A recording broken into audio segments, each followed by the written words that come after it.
높으신 하나님, 오늘 하루가 세상의 법에 주장되어지는 것보다 하나님 손에 있음을 믿습니다. 그래서 저희는 더 오늘 하루를 기대합니다. 복된 일, 좋은 일, 의로운 일, 선한 일 있을 줄로 믿습니다. 시편 기자의 고백처럼 악인의 울타리 밑에서 떵떵거리며 사는 것보다 문지기로 대변되는 볼품없는 자리일지라도 또 돈벌이가 시원치 않다고 하더라도 예수 안에 거하는 것이 더 좋은 것임을 믿고 고백합니다. 오늘도 우리 주님과만 동행하는 저희들 되게 하여 주시옵소서. 감사드리고 예수님의 이름으로 기도드립니다. 아멘. 오늘 주시는 말씀은 룻기 2장 2절과 3절입니다. 모압 여인 룻이 나오미에게 이르되 원하건대 내가 밭으로 가서 내가 누구에게 은혜를 입으면 그를 따라서 이삭을 줍겠나이다 하니 나오미가 그에게 이르되 내 따라 갈지어다 하매 룻이 가서 베는 자를 따라 밭에서 이삭을 줍는데 우연히 엘리멜렉의 친족 보아스에게 속한 밭에 이르렀더라. 아멘. 그러니까 우리가 하나님을 선택하죠. 하나님을 우리가 믿음으로 하나님을 선택했어요. 그러면 이제 우리 마음에는 제가 그렇거든요. 야, 이제 잘 될 것이다. 그러면서 내심 기대하는 것이 사실 좀 있습니다. 그런데 기대와는 다르게 더 안 좋게 펼쳐지는 상황도 있습니다. 물론 그런 것도 예상은 하죠. 그런데 그 예상을 더 훨씬 넘어서 오히려 더 안 좋게 되어지는 이런 경우가 있어요. 그러면 굉장히 낙심하죠. 오늘 이 룻이 이제 만약에 자기의 본국이 모압을 선택했더라면 사실은 편하게 새 출발할 수가 있죠. 자기 그라운드니까 상대적으로 수월할 수가 있어요. 그렇지만 룻은 하나님을 선택했습니다. 사실 기특하죠. 그러면 이제 하나님의 축복을 기대하는 게 가능합니다. 비단길이 펼쳐지고 비단 그런 것이 아니라고 하더라도 야 뭔가 진짜 하나님 참 부어주시는 이런 복이 있을 것이다. 이제 이렇게 생각이 되죠. 그러나 웬걸 룻이 뭐 하냐면 이삭 줍기 합니다. 이삭 줍기. 이삭을 자기가 줍겠다 이제 그러죠. 이게 이삭 줍기가 요즘 말로 말하면 뭐라고 말할 수 있냐면 거지입니다. 거지. 가서 이제 거지 짓을 하겠다는 거예요. 정확히 이제 이삭 줍기가 우리 율법에도 나오고 막 그러지만 원래는 추수가 끝난 다음에 해야만 되는 것이에요. 그런데 룻은 지금 추수 중이에요. 그런데도 가서 자기가 이삭 줍기를 하겠다는 거죠. 아직 추수가 안 끝났는데도. 이 말은 뭐냐면 그만큼 생존이 절박하다는 거예요.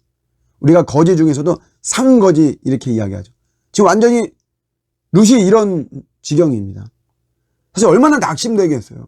하나님 선택해가지고 이스라엘로 왔는데 그런데 오히려 자기가 해야 되는 것은 거지 이런 일을 해야만 되니까.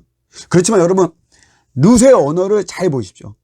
오늘 2절만 읽었지만 2절에도 보면 은혜라는 말을 해요. 은혜. 내가 누구에게 은혜를 입으면 이렇게 이야기하고 여러분 10절에도 보면 당신이 어찌하여 내게 은혜를 베푸시며 13절에도 룻이 이르되 내 주여 내가 당신께 은혜 입기를 원하나이다. 여러분 그의 언어가 은혜를 말해요. 물론 이제 보아스와의 대화 속에서 보아스가 이제 그런 은혜의 대상자고 막 그러지만 사실은 이 룻은 진짜 그 은혜의 수요자가 하나님임을 인지하는 거예요. 인지한 거죠. 룻이 이 언어를 쓰는 것만 하더라도 굉장히 은혜를 신뢰했다는 것을 알 수가 있습니다. 바로 이거예요. 우리가 하나님을 선택하고 그리고 그에 따라서 내 삶이 일단은 내 기대와는 다르게 좀 안 좋게 펼쳐지고 우리가 그럴 수도 있지만 그래도 낙심하지 말고 하나님의 은혜를 신뢰하고 그 은혜를 계속해서 갈망해야 됩니다. 하나님의 은혜는 거짓이 없어요. 심는 대로 거둔다고 반드시 하나님의 은혜가 풍성하게 임하는 것입니다. 은혜를 신뢰하는 사람의 특징은 뭐냐면 대충 하지 않습니다. 대충. 현실과 현장에서 최선을 다하죠. 아니, 하나님의 은혜가 반드시 임할 거를 믿는데, 그런 것 때문에 내가 대충 하지 않습니다. 오히려 그런 은혜를 신뢰하면 내 안에서 더 뜨거운 마음이 더 나오죠. 주님의 은혜가 나한테 반드시 임하기 때문에 내가 얼렁뚱땅 할 수 없는 것이에요. 고린도전서 15장에도 바울이 내가 다른 사도들보다 더 많이 수고하였으나 내가 한 것이 아니고 나와 함께 하신 하나님의 은혜로다라고 이야기하죠. 근데 분명히 말하죠. 내가 더 많이 수고했다 이거예요. 사도들보다 내가 내 삶의 현실과 현장에서, 사역의 현장에서 내가 더 충성되게 더 많이 최선을 다하는 이런 모습, 내가 더 많이 수고했다는 거죠. 은혜를 신뢰하기 때문에 이게 가능한 것입니다. 또 하나가 지금에 더 아주 충실하죠. 지금에 다음으로 미루지 않아요. 하나님의 은혜를 신뢰하는 사람, 은혜가 분명히 임할 거를 믿고 낙심하지 않고 나가는 사람은 자꾸 다음으로 미루고 이러지 않습니다. 원래 우리 율법의 소제 드릴 때도 한 움큼을 드리죠. 그 한 움큼, 주먹으로 쥐는 한 움큼을 아스카라라고 그래요. 아스카라. 이 아스카라가 한 움큼을 드리지만 결국 하나님은 곡식 전체를 드린 것으로 하나님이 인정하는 거죠.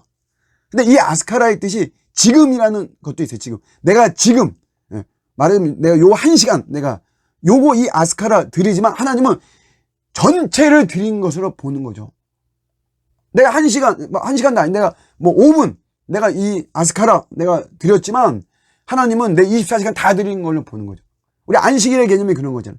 내 하루, 안식일 하루, 원래 우리가 늘 주님과 함께 해야 되지만, 현실 속에서 우리가 그럴 수는 없는 거잖아요. 그래야 내가 주일이라고 하는 이 아스카라, 이 한 움큼을 드리면 주님 결국 다 같이 드리는 것을 주님 봐주시고, 10의 1조, 그 한 움큼 아스카라, 그거 드리면 하나님이 전체를 드린 것으로 보시고 그러는 거잖아요. 지금이 중요한 거죠. 은혜를 신뢰하는 자는 그런 믿음으로 나가는 것입니다. 저도 요즘 같은 상황에서 정말 하나님의 은혜 없으면 살아갈 수가 없어요. 근데 요즘 같은 상황뿐만이 아니고 사실은 우리가 평탄한 삶이든 뭐하든 그런 삶도 하나님의 은혜 속에서 주어지는 거니까 우리는 주님의 은혜 없이는 한순간도 살아갈 수 없습니다. 계속해서 낙심하지 말고 주님의 은혜를 신뢰하고 하나님의 은혜가 우리를 거짓으로 하나님께서 전혀 거짓된 모습으로 우리에게 펼쳐주시지 않습니다. 반드시 선한 모습으로 은혜를 베푸시고 보응해 주시죠. 그 은혜를 믿고 또 오늘도 승리하는 저와 여러분들의 복된 하루가 되시기를 주님의 이름으로 축복합니다. 아멘.